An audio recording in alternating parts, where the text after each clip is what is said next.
Fund, non plan fund ഇനത്തിൽ 23-24 വർഷം മാത്രം ഉന്നത വിദ്യാഭ്യാസ വകുപ്പിന് കീഴിലെ യൂണിവേഴ്സിറ്റികളിൽ 1822.35 കോടി രൂപ കേരളം കൈമാറിയിട്ടുണ്ട് യൂണിവേഴ്സിറ്റികൾക്ക്. അധ്യാപകരുടെ UGC ശമ്പള വിഹിതത്തിനടക്കം നേരത്തെ ഉണ്ടായിരുന്ന പരിമിതമായ പങ്കാളിത്തം പോലും കേന്ദ്ര സർക്കാർ ഇപ്പോൾ വഹിക്കുന്നില്ല എന്നുള്ളതാണ്. അങ്ങനെ പണം മുടക്കുന്ന സംസ്ഥാന സർക്കാരിന് സർവകലാശാലകളിൽ അയിത്തം കൽപ്പിക്കാനുള്ള ഒരുതരം കേന്ദ്രീകരണ മനോഭാവമാണ് കേന്ദ്ര സർക്കാർ കൊണ്ടുവരുന്നത്.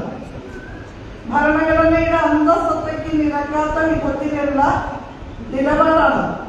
സർവകലാശാല വിഷയങ്ങളിൽ സംസ്ഥാന ഗവൺമെന്റുകളുടെ ഭരണഘടനാപരമായിട്ടുള്ള അവകാശങ്ങളുടെ കണക്കിൽ കത്തിവയ്ക്കുന്ന നീതിരഹിതമായ ജനാധിപത്യ മൂല്യങ്ങളുടെ അട്ടിമറിക്കലായിട്ടാണ് കേരള സംസ്ഥാനം ഇതിനെ കാണുന്നത്. ഉന്നത വിദ്യാഭ്യാസ സ്ഥാപനങ്ങളിലെ നിലവാരം നിലനിർത്തുന്ന കാര്യത്തിൽ ചില മാർഗരേഖകൾ നൽകുക എന്നുള്ളതാണ് യഥാർത്ഥത്തിൽ UGC സ്ഥാപിതമായ കാലത്ത് അതിന് നൽകിയിട്ടുള്ള നിർവചനം. അംബേദ്കർ തൊട്ടിങ്ങോട്ട് എല്ലാ ഭരണഘടനാ വിദഗ്ധരും ഇത് സംബന്ധിച്ച് വിശദീകരിച്ചിട്ടുള്ളതാണ്. മുഖ്യമന്ത്രിയുടെ പ്രമേയത്തിൽ അത് സംബന്ധിച്ച് വിശദമായിട്ട് സൂചിപ്പിക്കുന്നുണ്ട്. ഏകീകൃതമല്ലാത്ത വ്യവസ്ഥകൾ ഒഴിവാക്കാൻ സംസ്ഥാനങ്ങൾക്കാകെ ഒരു പൊതുവായ മാനദണ്ഡവും ഏകീകൃത രീതിയും ഉറപ്പാക്കാൻ വിശാല അർത്ഥത്തിൽ UGCക്ക് അവകാശമുണ്ടെങ്കിൽ പോലും ഫെഡറൽ സംവിധാനം നിലനിൽക്കുന്ന നമ്മുടെ രാജ്യത്ത് സംസ്ഥാനങ്ങളുടെ സ്വതന്ത്രമായ പ്രവർത്തനത്തെ തടസ്സപ്പെടുത്തുന്ന രീതിയിൽ അമിതാധികാര കേന്ദ്രീകരണ പ്രവണതകൾ അടിച്ചേൽപ്പിക്കുന്ന രീതിയാണ് ഇന്ന് UGCയിലൂടെ കേന്ദ്ര ഗവൺമെന്റ് പ്രയോഗിച്ചുകൊണ്ടിരിക്കുന്നത്. ഉന്നത വിദ്യാഭ്യാസം ഉൾപ്പെടെ വിദ്യാഭ്യാസ മേഖല ആരുടെ ഉത്തരവാദിത്വത്തിലാണ് എന്നുള്ളത് വിശദമായി പഠിച്ചും പരിശോധിച്ചും വേണം ഇതുമായി ബന്ധപ്പെട്ട് തീരുമാനമെടുക്കാനായി. പുതിയ UGCയുടെ മാർഗനിർദ്ദേശങ്ങൾ ഭരണഘടനാ മർമ്മജ്ഞരായിട്ടുള്ള ആളുകൾ വളരെ അസ്വീകാര്യമായിട്ടാണ് വിലയിരുത്തിയിട്ടുള്ളത്.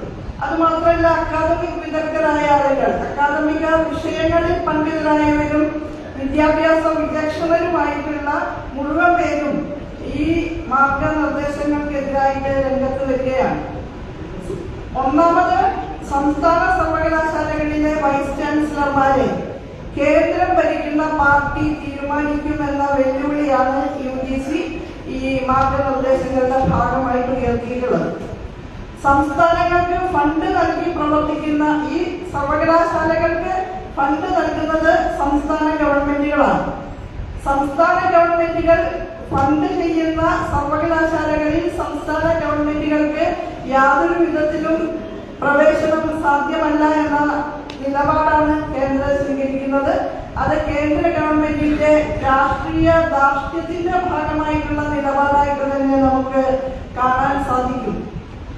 കേരളത്തിൽ ഉന്നത വിദ്യാഭ്യാസ മേഖലയുടെ ഗുണനിലവാര വർധനവ് സംബന്ധിച്ച പ്രവർത്തനങ്ങൾ സജീവമായി മുന്നോട്ട് പോകുന്ന ഒരു സന്ദർഭത്തിൽ ഇത്തരം ഒരു അടിച്ചേൽപ്പിക്കൽ തീർച്ചയായും ആ മുന്നേറ്റത്തെ പിറകോട്ടടിപ്പിക്കാൻ വേണ്ടി കൂടി ആസൂത്രിതമായിട്ട് തയ്യാർ ചെയ്തിട്ടുള്ളതാണ് എന്ന കാര്യത്തിൽ നമുക്ക് സംശയമില്ല. സാമ്പത്തിക പരാധീനതകൾ സംസ്ഥാന സർക്കാരിനുണ്ടായേക്കാം. പക്ഷേ ഉന്നത വിദ്യാഭ്യാസ മേഖലയ്ക്കായി ചെലവ് ചെയ്യുന്ന കാര്യത്തിൽ യാതൊരു പ്രശ്നവും നമ്മുടെ സംസ്ഥാന ഗവൺമെന്റ് കാണിക്കുന്നില്ല.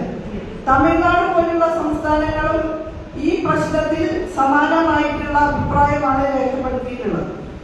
അക്കാദമിക വിദഗ്ധരെയോ ഭരണഘടനാ വിദഗ്ധരെയോ മുഖവിലക്കെടുക്കാത്ത തരത്തിലുള്ള നിർദ്ദേശങ്ങളും നടപടികളും സ്വേച്ഛാനുവർത്തികളായിട്ടുള്ള വ്യക്തികളെ ഉന്നത വിദ്യാഭ്യാസ നേതൃത്വത്തിൽ അവലംബിക്കാനുള്ള ശ്രമമായിട്ട് മാത്രമേ നമുക്ക് കാണാൻ സാധിക്കൂ. ഇത് കേന്ദ്ര ഗവൺമെന്റ് മുന്നോട്ട് വയ്ക്കുന്ന കാവ്യവൽക്കരണ പരിശ്രമങ്ങളുടെ ഭാഗമായിട്ടുള്ള ഒരു നീക്കം തന്നെയാണ് എന്ന് സുവ്യക്തമായ നിലയിൽ നമുക്ക് മനസ്സിലാക്കാൻ സാധിക്കും.